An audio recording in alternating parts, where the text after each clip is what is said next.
911. I've been shot. My husband's been shot. Okay, calm down, man. Who shot you? I don't know. They were attacked by home invaders. We were shocked. Things like this don't happen in Northwest Oklahoma City. But it didn't add up. There was no robbery, and there's no reason to shoot. Investigators wonder if this had been a targeted attack.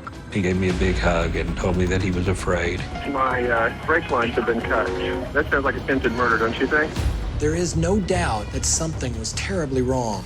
At that point, things got rather strange. I learned the suspects were on the run going toward Mexico. It's the kind of thing that you'd see on a murder drama. We learned there's a lot of great people out there, but there are some really horrible people as well.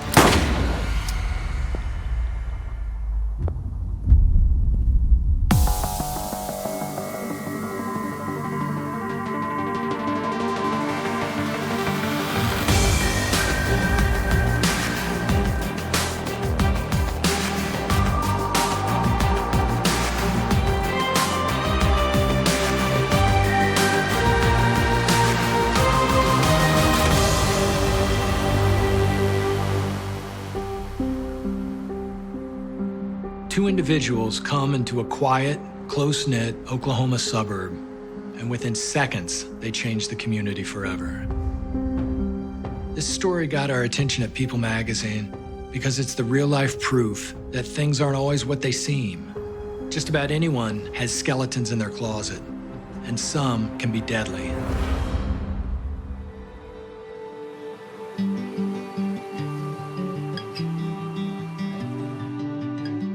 In 2001, Rob Andrew and his family have built what seems like an ideal life in a charming suburb of Oklahoma City. I'm Judy Gigg's dad. I lived next door to the Andrew family in Lansbrook. We liked our neighborhood very, very much. There are picnics every year. It's a beautiful little area of plantings and mistletoe trees. My name is Shannon James. I knew Rob Andrew from church, and we also worked together. The Lansbrook neighborhood is really nice, and everyone's very friendly, and lots of waving and saying hi, and it's a really nice place to have a family. Rob worked for an advertising agency here in Oklahoma City, and he was a young man on the rise in his profession. Rob was just so funny and fun to be around and loved to laugh and always making jokes. Rob was always talking about his family. He would talk about them at work and tell funny stories about them, and just was so obvious how proud he was of them. By 2001, Rob has been married to his wife, Brenda, for 17 years. They have 2 children. Brenda stays home and runs the household. She's focused on being a supportive wife and mother to the kids. They were happily married. They were just a happy couple. Rob and Brenda are both very social and active in their community and church. He was a Southern Baptist, and the entire family participated. He was very morally centered. Brenda was involved in Sunday school. She participated in teaching a 5th grade class. She was very bubbly, very friendly. I enjoyed talking to her, and she seemed to care about the immediate neighbors. We felt like they were the happy-go-lucky, sunny, perfect couple of their age group. 2 days before Thanksgiving, on November 20th, 2001, following a long day of work, Rob pulls up to his home on Shaftesbury Drive about 6 p.m. The kids are in the house watching TV, and Brenda's in the garage fiddling with the pilot light on the furnace. Brenda asked Rob to light the pilot light because it kept going out. So Rob went to the garage to check on the pilot light of a heater. Completely out of the blue, they are suddenly not alone in the garage anymore. 2 subjects stepped inside the garage, and they said some words, unintelligible words, and Rob turned around and he was shot. Brenda started moving toward the garage door to the interior of the house. Her kids were inside the house, so I imagine she wanted to protect both of them. And at that point, Robert was shot again.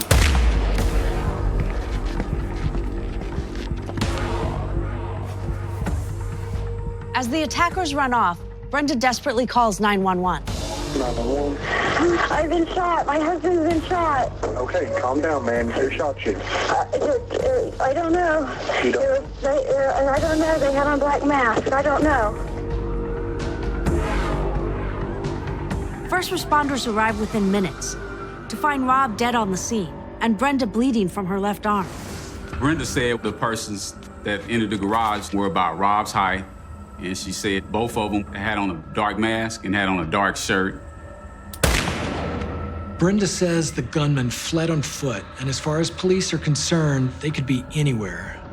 There was no indication of where the suspects may have gone. We had a helicopter, officers canvassing the neighborhood, in vehicles and on foot. With as much manpower as we had out, if any suspects were in the area, we would have located them.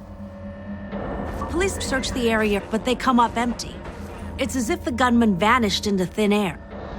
In the meantime, homicide detectives are called to Landsbrook. I'm Detective Roland Garrett. During this investigation, I was one of the primary detectives assigned to investigate. I was advised that Brenda Andrew was en route to the hospital to receive treatment for a gunshot wound to her left arm. The children weren't harmed. When officers arrived at the scene, they found the kids down in the room and they removed them, and the neighbor took care of the kids. I was able to observe the crime scene. I saw Mr. Andrew deceased on the floor, lying on his back. He was in a pool of blood, and you could see the damage that the gunshots had caused to his body. After crime scene technicians examined the scene, they locate a .22 caliber pistol bullet in the wall of the garage and a spent shotgun casing at the top of a parked minivan. Based on what I saw, I came to the conclusion that one of the weapons involved was possibly a shotgun because of the casing. And we had already knew that Brenda's injury wasn't from a shotgun, and it was more than likely from the .22 caliber gun.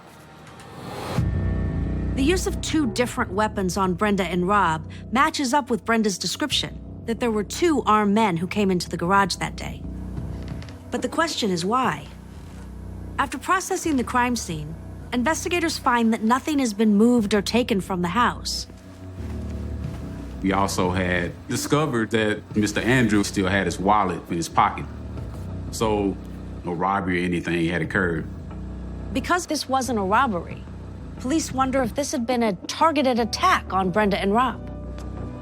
Detective Garrett heads to the hospital and waits until doctors stabilize Brenda enough to talk to see if she can remember any other details to help identify the suspects. When I arrived, they were still treating her, and shortly thereafter, we went down to the police headquarters and interviewed her. Yeah, my initial questions with Brenda, first I wanted to make sure she knew that her husband was deceased, in case she didn't know. Brenda's extremely shaken up, as anybody would be, having just watched her husband die. I wanted to ask her about if they had any enemies. Once I began talking to her, she said she didn't know of any enemies, and what I found out about Rob already is that he was such a nice guy. Their conversation wraps up so that Brenda can get some rest, leaving police with very little to go on. This particular incident didn't add up because nothing was stolen, and we had no reason for somebody to just walk up, shoot Rob and Brenda, and then just leave. And it didn't make sense. Police interviewed dozens of neighbors, but nobody reports seeing anything suspicious. The only neighbors that police can't get in touch with are the Gigstads, the family who lives right next door to Brenda and Rob. We were out of town, and when we saw in the news, we were shocked, and I called Brenda. She was near tears, and she said, "Are you coming home?" And I said, yes. We'd come home so we could go to the funeral and support her and the kids. Judy and Dean Gigstad cut their vacation short and head back home to Landsbrook, only to find a bizarre situation in their own house. We arrived home, and Dean noticed that the bed was off kilter and a little bit lopsided. Then I looked down on the floor of the closet. The shoes were to the side of where the shoe rack should have been, and my broken shoe rack was stuffed under the bed. We just didn't really know what was going on. Then we went into another bedroom that overlooked Brenda and Rob's deck, and the closet door was open, and in front of it was a shotgun shell sitting on its brass. It was an empty shotgun shell. Our first thought was somebody's been in that closet.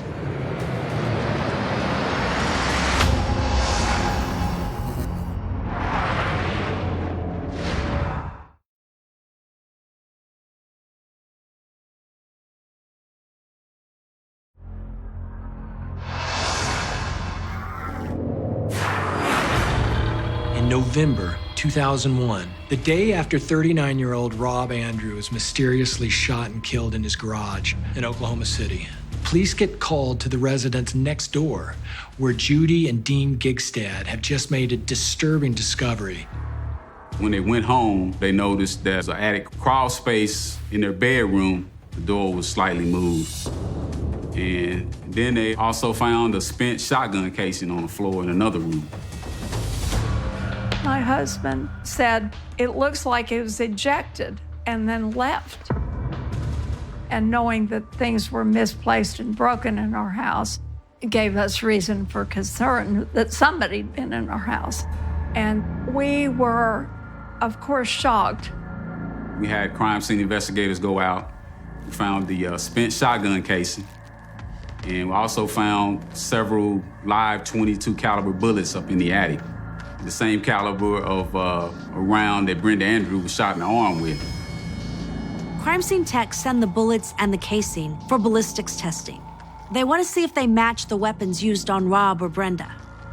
When the ballistics reports come back, they confirm that the Gigstad home is now part of the crime scene. The shotgun casing from the Gigstad's home and matched the shotgun casing that was found in the Andrew garage. So that told us that the suspect or suspects that fired the shot in the garage was also up in the house, and they ejected that casing in the Gigstad's home. When looking around the house, officers take note that there was no forced entry into the Gigstad's home, indicating that whomever went in and out of the residence had a key. Police interviewed Dean and Judy Gigstad extensively, and they say that the last person they knew to be in their home was their son, Jeff. Jeff was the Gigstad's grown son who lived nearby. He was married with kids, and he had a key to his parents' house. Because of the access he had to his parents' house, and because he was the last known person in the house, police have questions for him. Seeing as he was at the home, we had to talk to him to make sure he had an alibi, see why he was there. Gigstad meets with police, and he says that on the morning after the murders, he went to his parents' house about 8 a.m.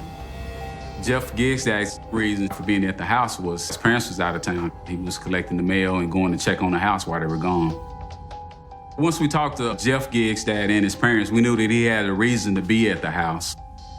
Officers cannot find any motive Jeff would have had against Brenda or Rob. And since his story checks out, there's no reason to keep pursuing him as a suspect.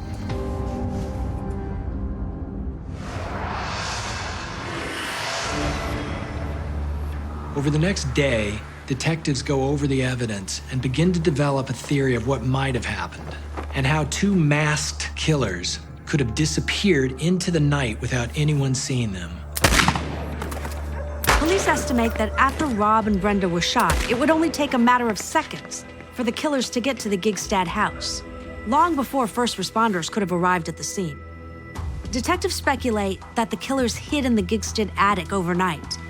Also, during that time, the suspects left the .22 caliber bullets up in the attic.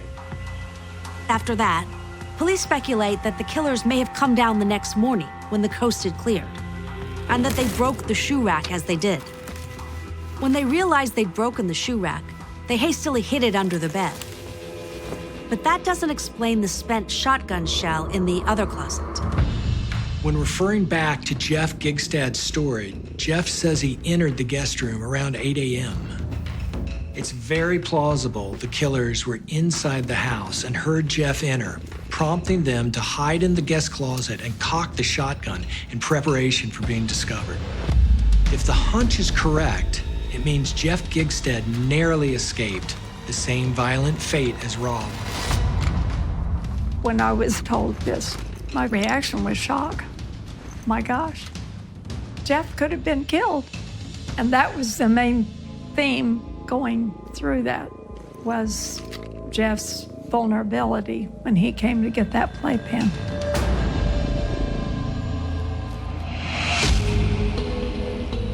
Police are still desperate for a viable lead as to who may have had a reason to want Rob Andrew dead. They begin to dig deeper into his life, interviewing family and friends to find out what they could be missing. We never found anybody that had not only anything bad to say about Rob, but nobody who had any problem with him or had it out for him at all. Rob seemed like a pretty problem-free individual until investigators learned through police records that there was a previous attempt on Rob's life just 1 month prior. On the morning of October 26, just weeks before his death, Rob notices his brake fluid pooling on the driveway beneath his car. He went to a local dealership to have the service department check the car out. Just by looking at it, the mechanic is immediately alarmed. He says it looks like the brakes were intentionally cut. While Rob is trying to make sense of this bizarre situation, he goes back to work and leaves his car at the auto shop. That same day, while Rob is at work, he gets a call from a person he doesn't know. And the person on the phone was saying, your wife and daughter have been in a car wreck and they're in the hospital, you need to hurry. Rob's first instinct was to drop everything and rush to Brenda's side. But then something about the timing of the call and the severed brake lines that morning gave him pause. After not being able to get a hold of his wife, Rob calls the hospital and finds out that no one named Brenda Andrew was admitted. And then he calls 911 to report the incident. Oklahoma City Police Department. Hi there. I'd like to report a client. My brake lines have been cut. That sounds like attempted murder, don't you think? I'm Detective Mike Klicka. In 2001, I was a patrol sergeant with the Oklahoma City Police Department. The call stated that there was a suspicious act involving some brake lines. When I arrived, I made contact with the service manager. I looked at the brake lines myself, and I could see that there was a clean cut halfway through the brake line, both brake lines on the front of the vehicle, indicating that the vehicle was intentionally sabotaged. I talked to Rob by phone. Rob was pretty shook up. He was pretty upset. We talked for a while, just kind of keep him calm. In that moment, Rob tells police who he thinks is trying to kill him. In retrospect, it's as if Rob is speaking from the dead. He said, these people are trying to kill me. There was more to that story.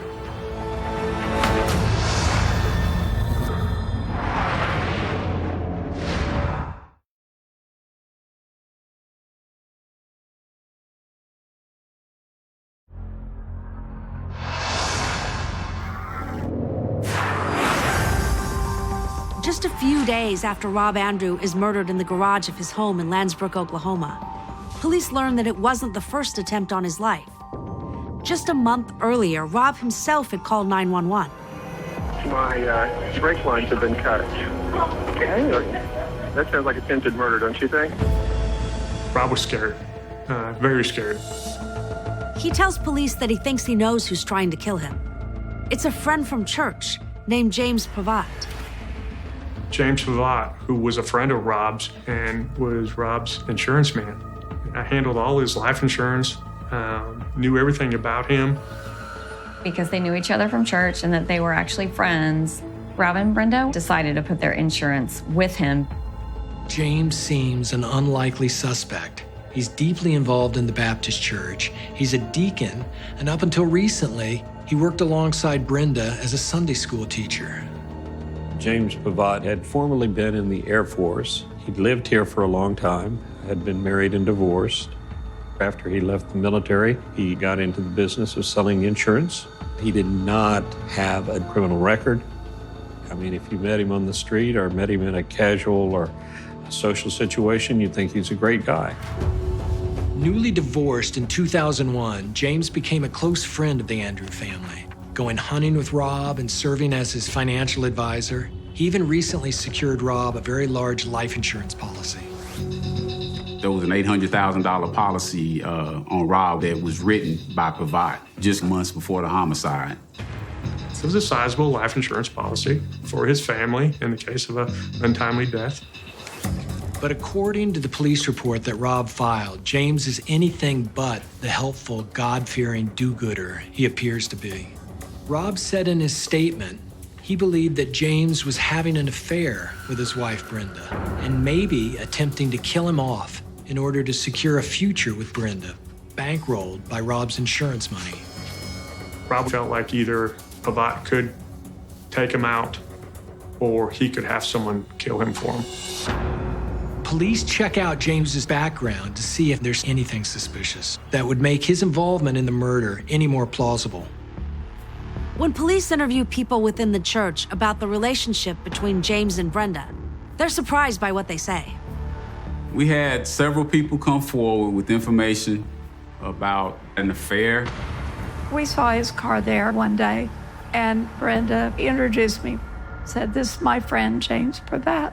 And of course, because of the frequency that the car was there all the time, it became obvious that he was a really good friend. Police speak to a man named Ronnie Stump, who knew Rob and Brenda well. Ronnie and his wife was friends with Rob and Brenda as a couple, and he also knew Pavot. So they all knew each other, and they knew what was going on and was seeing the marriage and the relationship break down. According to Ronnie Stump, Rob begged Brenda to end things with James so they can start fresh. Brenda refused to stop seeing James Pavot, and in October, a month before Rob was killed, Brenda actually files for a divorce. This move, Ronnie says, blindsides Rob. Stump said Robert was real upset. He didn't want his marriage to end. He loved her and the kids, and he wanted the marriage to work, and he didn't want to leave home. Despite following through with an initial divorce hearing in court, Ronnie says that Rob was definitely not ready to give up on that marriage. He always had that hope that things were going to get better. Rob confided in people, "It's just a rough patch. I'm going to make it work. It's going to work out." According to Ronnie, Rob made that clear to James Pavot, that he was determined to work things out with Brenda. One of the big red flags about the police report Rob filed about his brake lines being cut is the timing. It was only 4 weeks before he was killed. His case was in the process of being investigated, and detectives are going to be reaching out to him. Unfortunately, Rob is killed before he has the follow-up interview with police officers about those severed brake lines. If what Ronnie says is true, police theorize that James Pavot had a solid motive. He wasn't willing to give up his relationship with Brenda, and neither was Rob. After talking with Ronnie Stump, investigators keep digging for information regarding this life insurance policy. They find out that not long after Brenda had actually filed for divorce, Rob contacted James Pavot to discuss his insurance policy. Rob had actually wanted to change the beneficiary of the insurance policy to his children once the marriage ran into some trouble. But he was told by Pavot that he couldn't change it because he didn't own it. Rob doesn't take no for an answer. And during the couple's initial divorce hearing, just a couple of weeks before the murder, a judge had ordered that the beneficiary on Rob's life insurance policy be switched from Brenda to the children. But at some point after that, Brenda actually changed the ownership and the beneficiary on the insurance policy back to herself. Police also discover that the day after the divorce hearing, Brenda called the insurance agents. She wanted to confirm that she was the sole owner and beneficiary of Rob's insurance policy. And she was assured that she was, based on a document that had recently been faxed and backdated to March.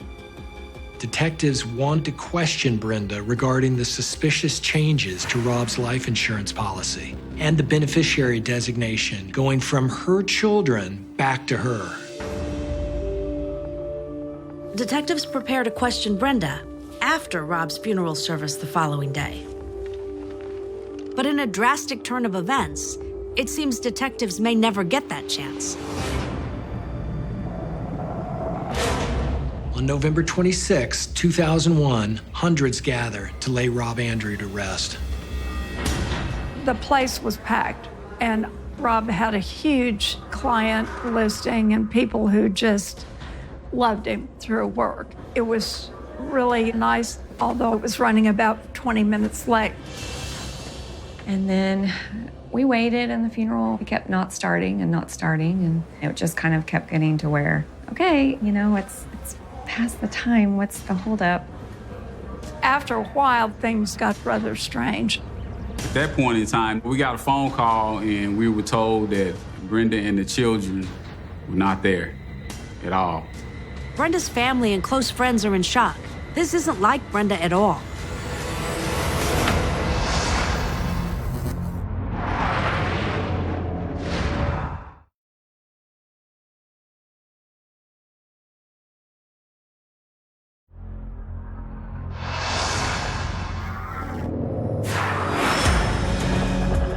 In November 2001, 6 days into the murder investigation of Rob Andrew, friends and family call police from his funeral, concerned that his widow and children are not there. There is no doubt on anyone's mind that something was terribly wrong. No one knew if Brenda was in danger, if the kids were in danger. It was terrifying. When police are unable to locate Brenda, detectives become concerned and try getting in touch with their prime suspect, James Pavatt. The hours keep passing, and authorities aren't able to locate James. Based on their cozy relationship, we thought they possibly might be together. But we didn't know if she'd been kidnapped and oppressed and forced to leave with him. Police tell close friends and family of both James and Brenda to contact police immediately if they hear from them or have any idea of their whereabouts. With both Brenda and James missing, police keep digging for more information. First, they contact the insurance company to see if it really was Rob who made those changes on his policy. When you call an insurance company and you attempt to make changes on your policy, they're recording you. So we actually had Brenda Andrew and James Pavatt both on tape trying to make changes to this policy. According to the police, James and Brenda wanted Brenda listed as the policy's owner and its sole beneficiary. During those recordings, and you hear they were getting pretty pissed off when it wasn't going their way with the agent on the other end of the line. The insurance company provides police with a copy of a change of ownership request that appears to be signed by Rob Andrew, designating Brenda as the policy owner. But police suspect his signature was forged.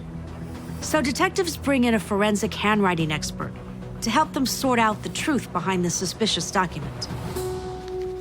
We found out that some information was forged on some of those documents.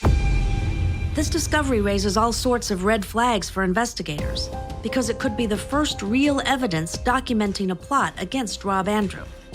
And then the autopsy report on Rob Andrew comes in, and Brenda's story completely falls apart.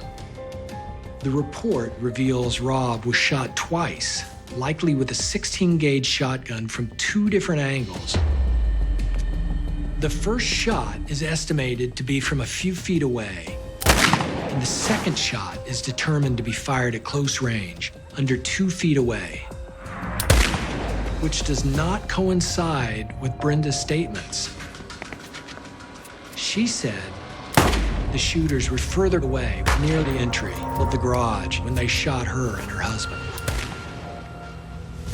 When investigators analyzed Brenda's wounds, they found that there was a ring of gunpowder residue around the bullet hole in her sweater. This indicates that the .22 caliber bullet that struck her was fired at close range, about 2 inches away. Next, police take a closer look at the rest of Brenda's blood-stained clothing from the night of the murder.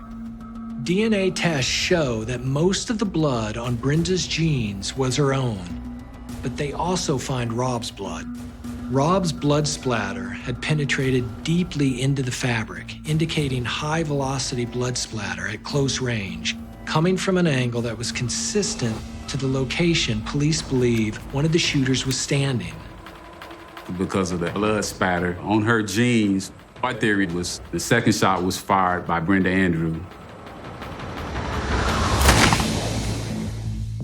With all this new information, police not only believe that Brenda was involved in her husband's death, they believe she actually pulled the trigger.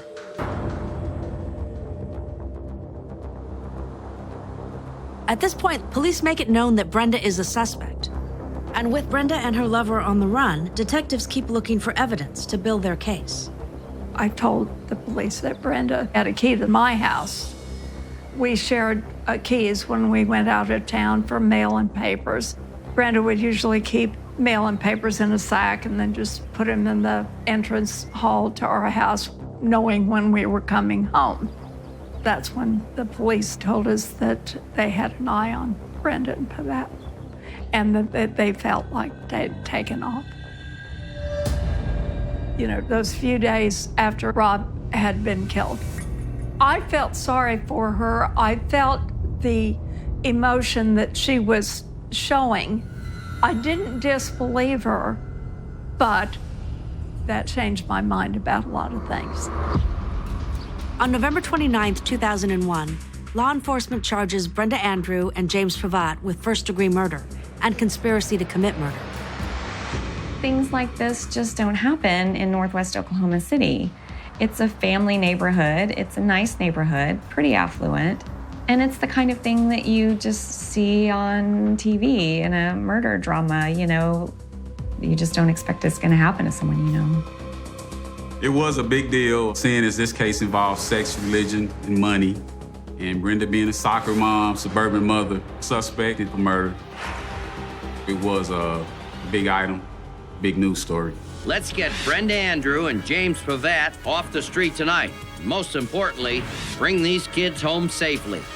You have a 7-year-old and a 10-year-old traveling with these two individuals who have enough evidence against them that we believe that they killed Robert Andrew intentionally. We're truly scared. The biggest thing that worries me is if they feel like the world is closing in on top of them, what are they going to do now? Even with all the media attention, there's no sign of Brenda, James, or the kids anywhere until James Pavat's daughter comes forward with some vital information. She said the day before the funeral, she was at home and James Pavat and Brenda Andrews showed up. They went 2 cars loaded down with luggage, the kids, and she was told that they were heading south because the police were gonna set them up. And they didn't have anything to do with it, so they were heading to Mexico. Once we knew that they had headed toward Mexico, we got in touch with the FBI. And they put out a UFAP, unlawful flight to avoid prosecution warrant out for both of them. But by the time police find all of this out, Brenda and James are almost 2 days ahead of them and likely already across the border. And they didn't know what part of Mexico they were in. And it's a big country, and there's a lot of places to hide in Mexico. James and Brenda and the kids stay under the police radar for several weeks, but police aren't giving up. In fact, they have several plans in action. At that point, we locked down all the bank accounts. They couldn't get any more money. So eventually, they would run out of money and they would need to look for help. After 3 months, James reaches out to his daughter, who is already cooperating with authorities. Based on his phone calls to his daughter, which the FBI was monitoring, they were running out of money. So he began calling his daughter, asking her to send him money. And the FBI was working with her to find out his location. Police find out that most of the calls are coming from around the highly populated resort town of Cancun, Mexico. Just as police think they've located them, a call comes in from the U.S.-Mexico border. Based on that bulletin that the FBI put out, an alert border agent recognized Brenda, James, and the kids and took them all in custody. They were transported back up here and taken to the jail. They had attorneys, and so we never had an opportunity to talk to her again or provide at all. The Andrew children. They're immediately taken to live with Rob's parents, Brenda and James. They await their 2 separate trials, where both will face the death penalty. I believe Brenda was the mastermind, the ringleader, and that she just wasn't as smart as she thought she was, and that she was looking for an individual that would kill her husband, and she finally found him, and that was James Pavatt. Because of all of the evidence, no one had a doubt in their mind that Brenda Andrew was going to be found guilty and possibly receive the death penalty. Until the trial comes around. Brenda's defense attorneys come forward with a shocking discovery that has everyone wondering all over again. Who killed Rob Andrew? There was a letter that Brenda Andrews' attorney said proved that she wasn't responsible.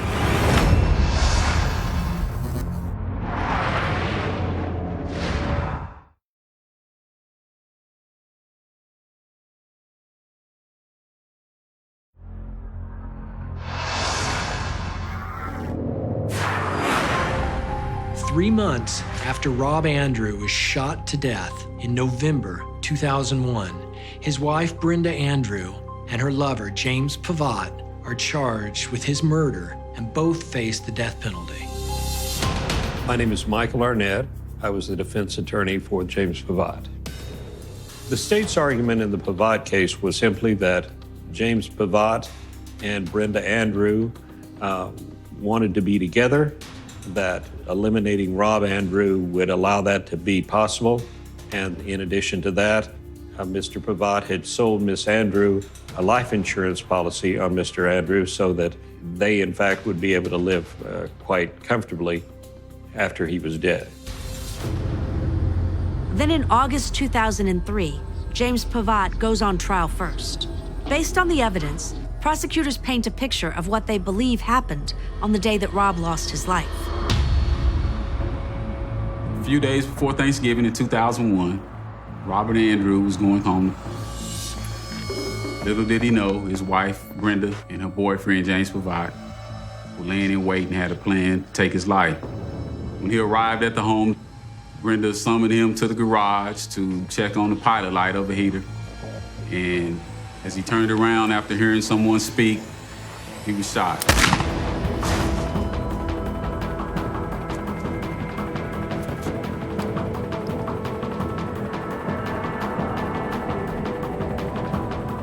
After the first shot, Pavatt gave Brenda the shotgun.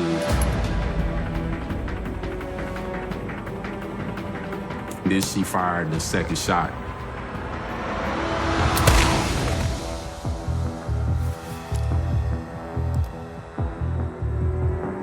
Police believe James shot Brenda in the arm with a .22 caliber pistol to make it look like she was also a target. And then he flees the scene. Ultimately, James Pavatt went to the neighbor's home and hid out while the investigation was completed at the scene. The defense claims James had nothing to do with it, arguing the case against him lacked motive. James Pavatt did not have to commit a murder to have Brenda. All he had to do was wait for the divorce to get done. He had nothing to gain by killing Rob Andrew. After a nearly 3-week trial, the jury reaches a verdict. We, the jury, having heretofore found the defendant, James Dwight Pavatt, guilty of murder in the first degree, fix his punishment at death. After they came back with the death penalty, I remember James stood up and gave me a big hug and told me that he was afraid. When Brenda's trial begins a year later, it attracts a media frenzy. The trial had a lot of national media. The general opinion among the public was that Brenda was guilty. The last thing anyone expected was for evidence to come out that could prove her innocent. There was a letter that was introduced by the defense as evidence, which was reported as written by James Pavatt, which stated that he had killed Rob Andrew and that Brenda didn't have anything to do with it. The letter goes on to detail how James stole keys to the Andrews' house, stealing Rob's shotgun and using it to murder him, and then hiding in the neighbor's house afterward. They claimed that Mr. Pavatt had written it, but a handwriting expert testified that the handwriting was not Mr. Pavatt's. If James didn't write the letter, the question remains who did write it. Prosecutors suggest Brenda wrote the letter herself, but experts aren't able to prove or disprove that theory. The real issue in the case was whether or not the words in the letter were true. Unable to verify its authenticity, the letter that could allegedly prove Brenda innocent cannot be used as evidence in the trial. giving way for prosecutors to present their case against Brenda Andrew. The evidence that was presented in court against Brenda was the insurance policies, the 911 call about the brake lines. My brake lines have been cut. That sounds like attempted murder, don't you think? I believe Brenda Andrew committed this crime for money, and she did not want to lose her kids in any kind of custody battle with Rob in a divorce. On top of Brenda's plausible motive, the prosecution has a witness that can speak to Brenda's intention to kill her husband. We had at least one gentleman testify that had an affair with her. She told him she wished Rob was dead. But it just shows what kind of woman she is, and it's very hateful, very deceitful. Throughout the trial, there was various coworkers and friends and relatives there pretty much every day, wanting to hear what happened, but I think mostly we all just wanted to make sure that justice was done. After nearly 6 weeks of court proceedings, Brenda Andrew was found guilty of first-degree murder and conspiracy to commit murder. I remember her statement after the jury had come to the decision as saying that it was an unjust decision and it wasn't right and she didn't do it. So up until the end, she just denied that she had any part of it. She received a sentence of death, and up until then, there were no women on death row in the state of Oklahoma. Though the books are closed on the case, Brenda's crime has effects that are everlasting to countless people. Rob was the victim, but their children, too, because they've lost both parents, because Brenda was taken to jail. Rob was no longer there. I really feel for them. Thankfully, they've had enough good parenting from Rob's family, and the daughter has graduated from college. The son is in college, and apparently trying to live normal lives. And I credit the grandparents for that.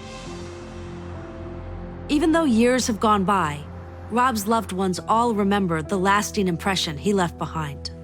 Just all the people that Rob touched and loved. He had brothers, he had parents, nieces and nephews. The number of people that even to this day, it's been almost 20 years. Every day we talk about how much we miss him and what a loss it was.